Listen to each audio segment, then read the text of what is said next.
All right, everyone. Good afternoon. We're going to get started. First up, we have the number 12 Richmond Spiders, led by interim head coach Peter Thomas.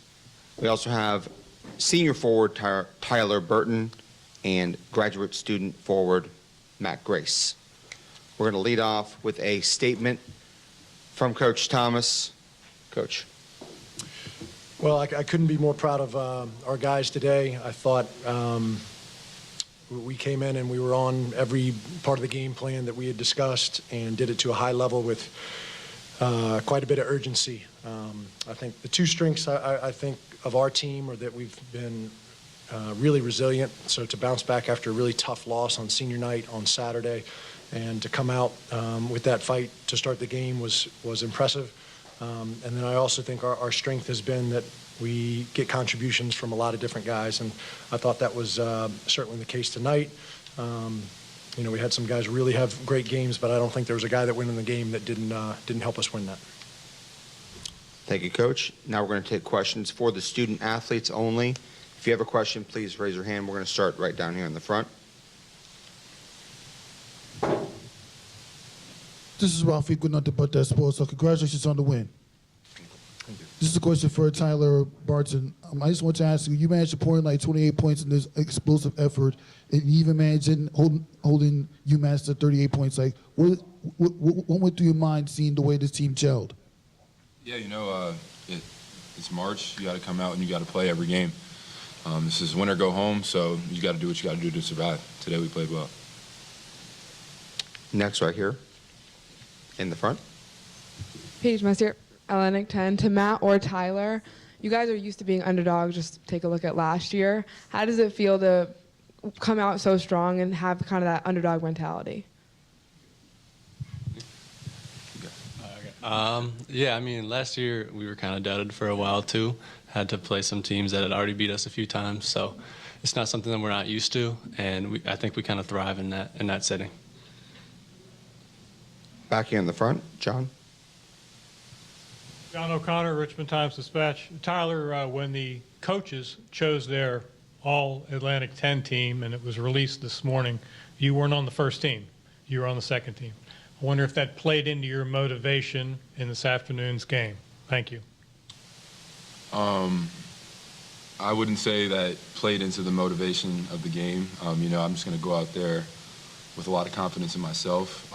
You know, them putting me on the second team means they think there's 5, 6 players better than me in this conference. Whether I agree or disagree, it doesn't really matter at this point. We got to get wins. Over here in the second row. Tyler, you're obviously a team player, but how does it feel being a UMass native and having this game against UMass today? Yeah, you know, I love my home state. Sorry it had to be UMass that went home today, but got to do what you got to do at this point in the year. Back to John here in the front. Matt, can you speak to the active hands and getting in the passing lanes, which seemed to be a key early, causing the turnovers? Yeah, defense is always kind of the focal point for us, so we knew we really had to focus in on that and lock in on the defensive end, and that would lead to good possessions for us on offense. So that's what we were just really trying to do, play hard and get turnovers, force turnovers, and have that translate to good offense. Back in the front. This is Ralphie, good nothing but that sports. I got a question for Matt Grace. Like, congratulations on the, like, why don't you describe your own effort on the inside scoring and getting easy baskets? Yeah, I mean, that's always something we look for. First of all, when you can score inside, it kind of opens everything up for everyone else, and getting guys open shots from 3 and things like that. So just kind of playing. John, back in the front. Tyler, can you reflect on the 2 meetings with Mason as you go in to play them for the 3rd time tomorrow? Yeah, you know, 2 tough battles, especially the one recently. But, you know, I said earlier, it's hard to beat a team 3 times in 1 year, especially a team that's as hungry as we are and as ready to play as we are. You know, so we have a long stretch, I guess, for this afternoon and tonight and to prepare for tomorrow. So just excited to go. Any more questions for the student athletes? All right, fellas, thank you very much. Congratulations. Thank you, guys. Thank you. We will now take questions for Coach Thomas. We're going to start here in the back, third row. Coach, what does it mean to end the season with 3 losses and then in the first round of the tournament have such a dominant win going into next round? Well, the main thing is that we won the first round of the tournament. I think, like I said before, I think one of the strengths of this team has been our ability to bounce back. I think we played here early and lost the game to Syracuse in the Barclays Center in overtime, and we're able to bounce back and play the next day and get a win against Temple. We've gone through some losing streaks. We lost 4 in a row and then beat a very good Fordham team at home. When Coach Mooney left the team for his surgery, we won the next game against St. Louis. So I think the team has been able to bounce back all year, and I didn't expect any different from us going into this tournament, but certainly always good to be able to play the next day. We're going to go to John here in the front. Peter, as this team advances, can you speak to the value of being able to sit your regulars down for the last 5 or 6 minutes, most of your regulars? I think it's really important when everybody's hoping when you start in this position on Tuesday that you're going to play 5 games in 6 days. And even, just having to play the next game tomorrow, the chance to get a little bit of rest for guys is always important. But at the same time, we have guys like Tyler Burton and Andre Gustafson, who have been used to playing 30-plus minutes all year. So I don't worry too much about their legs or anything like that. But certainly nice to, 1, get them out of the game, and 2, able to get some other guys in there to have a good experience in the tournament. Down here in the front, first row. Coach, you mentioned how the game plan went to perfection. I guess just from the defensive side, what was the game plan coming in, and how were you able to take advantage of UMass in that way? Well, they're extremely good inside at throwing the ball in, and I thought we did a really good job of keeping the ball out of the post, especially on their duck-ins in transition. I thought our guys really fought down there between Isaiah, Tyler, Neil, Matt. Those guys were all fighting to keep the ball out of the post and make them take more contested outside shots. And that was kind of our main focus coming into the game. And on the other side of the ball, we really wanted to just trust our offense. And I thought we did that, and were able to get really good high percentage looks. So those 2 things in particular. I thought, the one thing maybe I would have liked to done better would have been keep them off the glass. Obviously, we made them miss a lot of shots, so there were a lot of opportunities for offensive rebounds, but 18 offensive rebounds, that may be one of the places we could have done a little bit better. Down here in the front.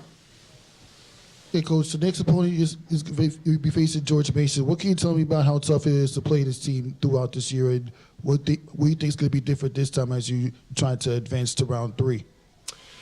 Yeah, they're a very good team, and I think they've won maybe 6 in a row at this point, and playing with a lot of confidence. So, we obviously have a lot of familiarity with them, having played twice and just having played, I guess, 3 days ago now, or we played on Saturday.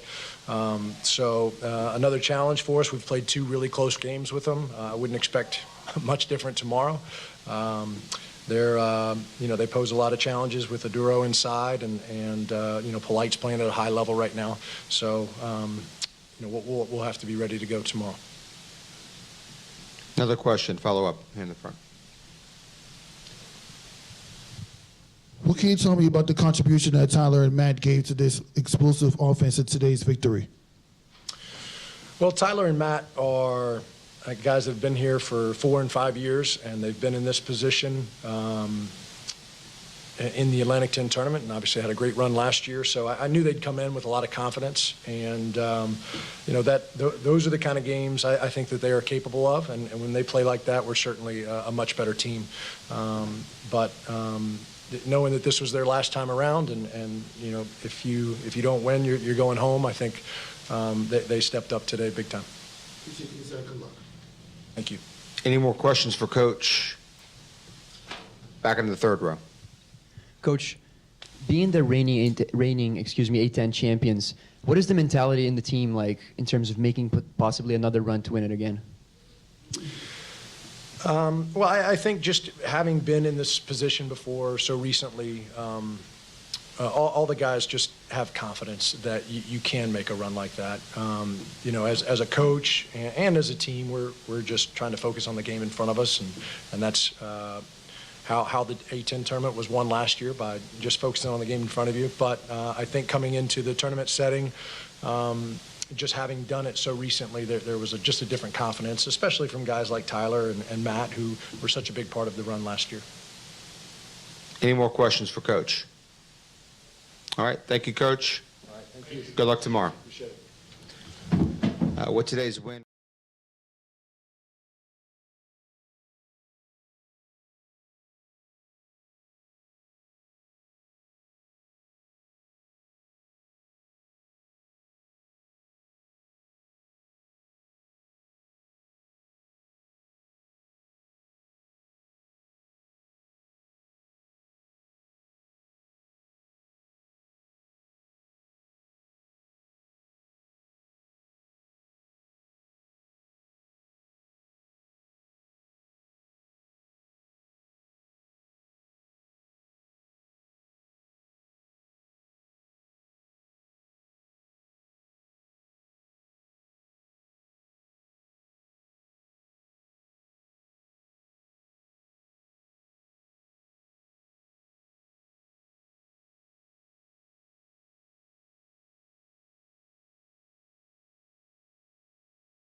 All right, everyone, we're going to get started with Massachusetts.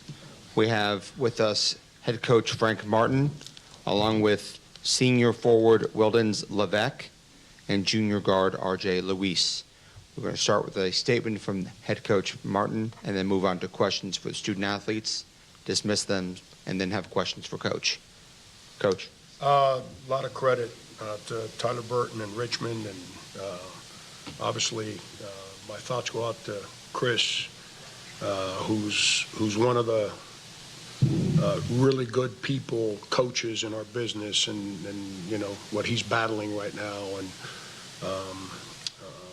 you know, really happy for them that they get to continue to play, and equally disappointed in not just our performance today, but in the fact that the season's over. So we year ones are complicated.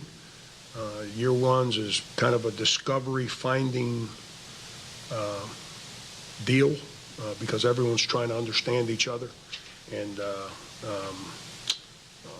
you know, it becomes a roller coaster sometimes. And today, you know, back in pre-Christmas, the roller coaster was a lot of fun.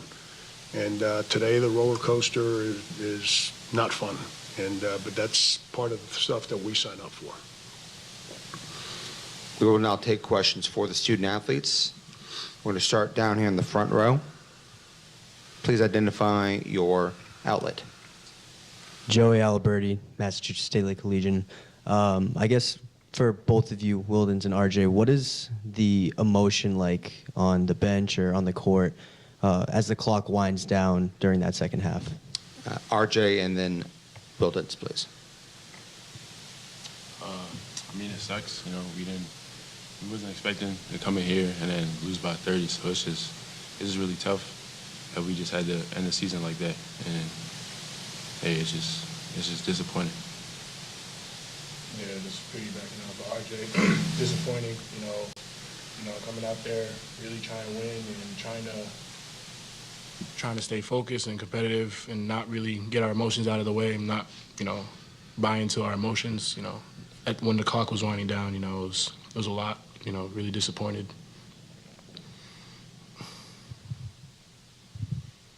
More questions? Back again in the front.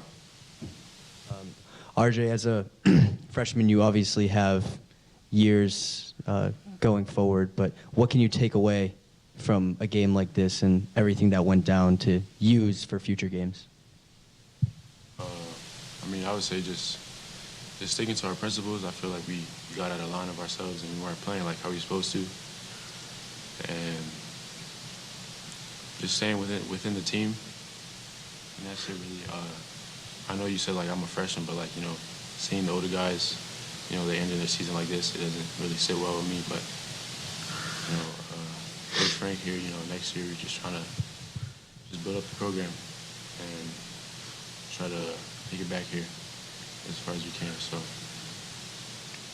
Down in the front. This is Ralph Equal. This is Ralph Equal, nothing but that sports talk. I got like, what are some positives you could take away from what was an unsatisfying season? you said the positives. Yeah. I mean, I'll just say experience. You know, each game you play, you get more experience. I mean, especially for me, it's just, you know, playing with older guys and it's just seeing basketball differently. And you know, that's it for it. I don't really think, like, the only positive would be that, I don't know, I don't really think there's any positives, to be honest. Yeah, the positives I'll take, you know, just learning how to, you know, being an older guy on my team and learning how to lead guys and figuring things out as a team. You know, the season teaches us a lot, you know, and we went through a lot in the season, so, you know, we learned how to lose. So, you know, now we learned how to win too. So we're gonna, what we did to win games, that's what we're gonna go and move forward and stay within the program and build off of that. Appreciate it, of course. Down here in the front. Wildens, just from Richmond's defense, what did they do that made it so difficult for you guys on the offensive side? It really was just us. We just needed to execute. You know, it was, you know, they played defense give credit to them. They play really hard, but it was just really us executing the plays, you know. Any more questions for the student athletes? Back in the third row. Wildens, now with your final season concluding under Coach Frank Martin, you're the only player in the team who played all 4 years with him. How can you reflect on your journey with Coach Martin now that the conference tournament ended?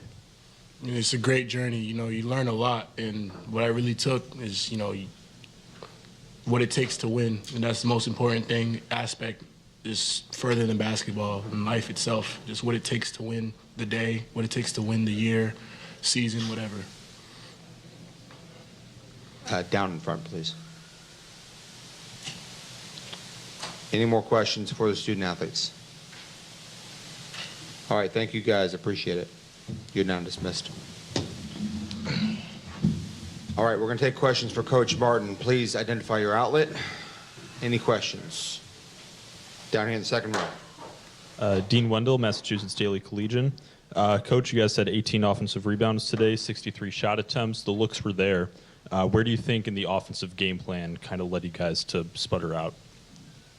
Yeah, I thought we did a lot of standing around. We, lack of, I've said this before, lack of leadership, having a guy that gets us into what we're trying to do, makes guys get where they belong. We've struggled with that the whole second half of the year.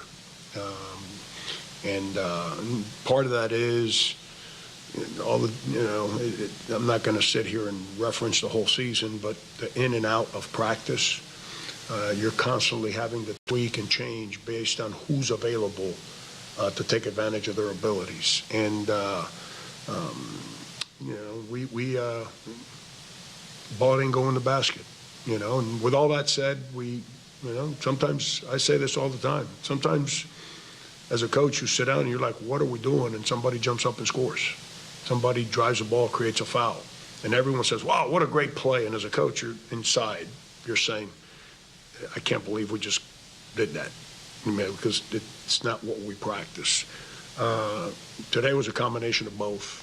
Bad attack offensively, lack of aggression offensively, and then the ball not going in.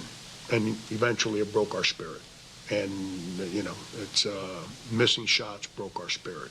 And when your spirit breaks, especially at this time of year, there's no turning back. You got no chance. And that's what happened halfway through the second half there. A question in the first row here.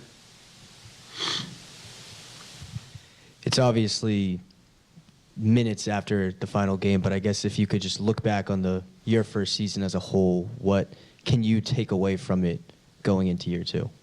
That I'm at a great place, and we're going to get this thing done. And, we've got a core of guys in that locker room that are in it for the long haul, and they're in it to build and grow and become really good. I've got an unbelievable staff. We saw snapshots of style of play, of success, but I think Wilden said it. I guess he's quoting me because it's a big thing that I love to say. The season teaches you to win or teaches you to lose. The adversity that we dealt with this season, as the season wore on, it taught us to lose. We gave in to adversity, and that was disappointing, but that's part of the lessons that you have to learn when you're building and going through things. And but we've had some bright moments. We've had some really good games. We showed ability to play a certain way, and we showed the ability to play really bad basketball too. And unfortunately, that's not what I envisioned in September. It's definitely not what I envisioned when we walked off the court in Myrtle Beach with a trophy. It's not what I envisioned when we went into Harvard and figured out a way to win a game, in a game where we were dealing with adversity. But it's the reality of what we became since Christmas hit. And It's disappointing, but that's, what are we going to do? Sit around, cry, complain, blame? I'm not doing that. We've got work to do, and, I told the players in the locker room, I was raised by my grandmother and my mother, and my grandmother refused to use food stamps. So they send her the food stamps, she throw them away because she refused to use food stamps. Everything is you earn what you get. That's why we came to this country. And we're going to earn our way to becoming a winning program. It's what we've done, where I've been at before, and it's what we're going to do as we continue to build here. We have a question back in the third row. Pedro Gray Suarez, Massachusetts Daily Collegian. Coach, you just talked about earning and the next steps. So what are the next steps into continue to building this program going into year 2? We definitely got to handle adversity better. We all have to own our missteps, and those are things that you talk a lot with players during the season. And I didn't say they, I said we, collectively.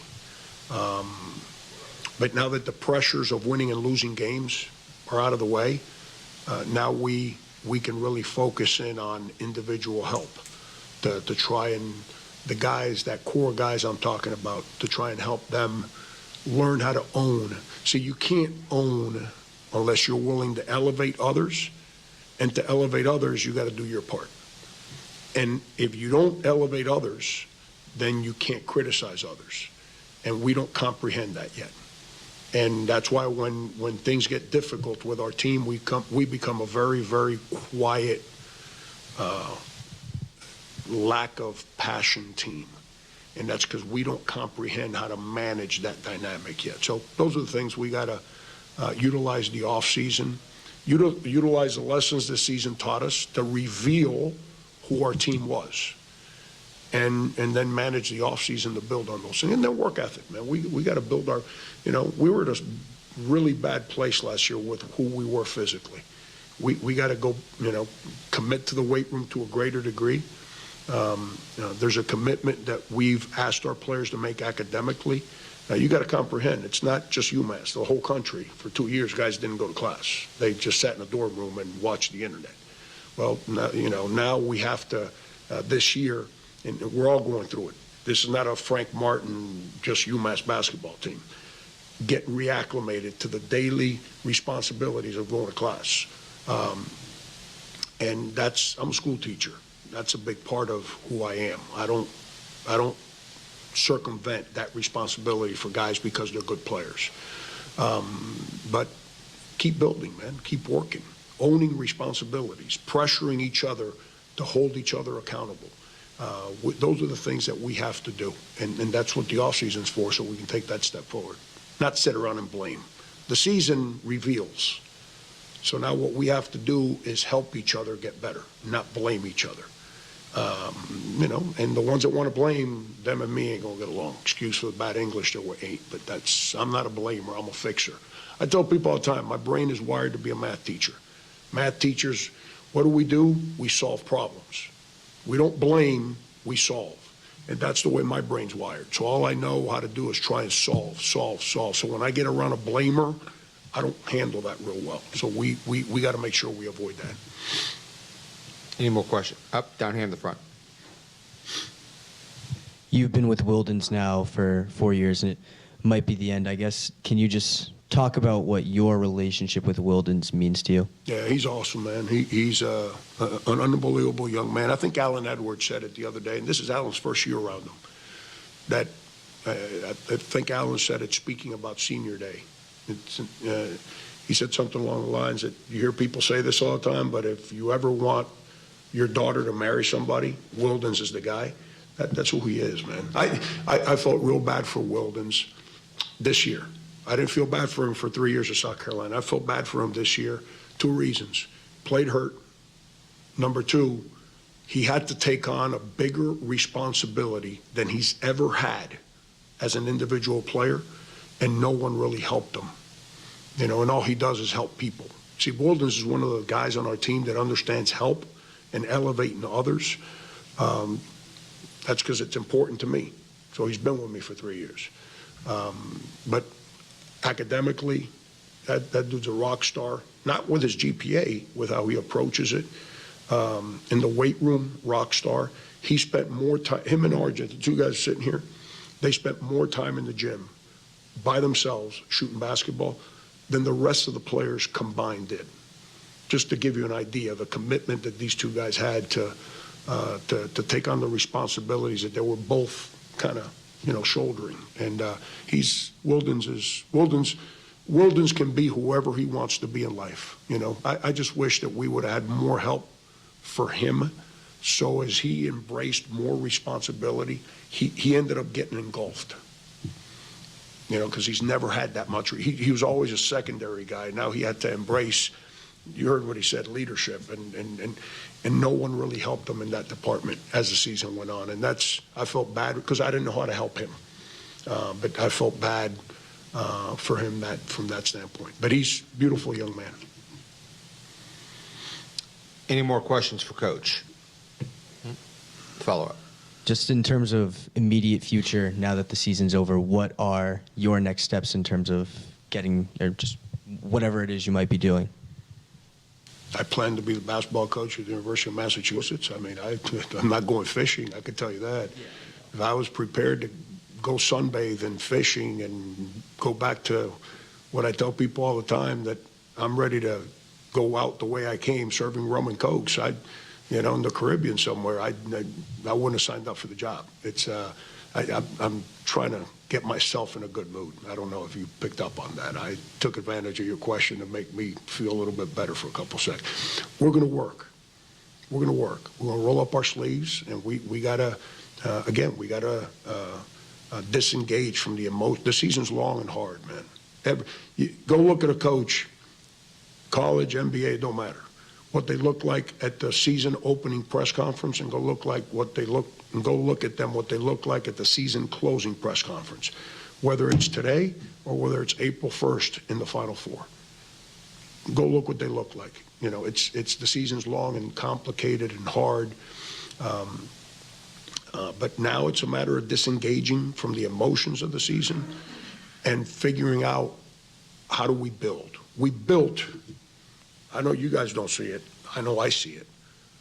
From where we were at on March 25th of 2022 to where we're at on March 7th or whatever today is of March 23.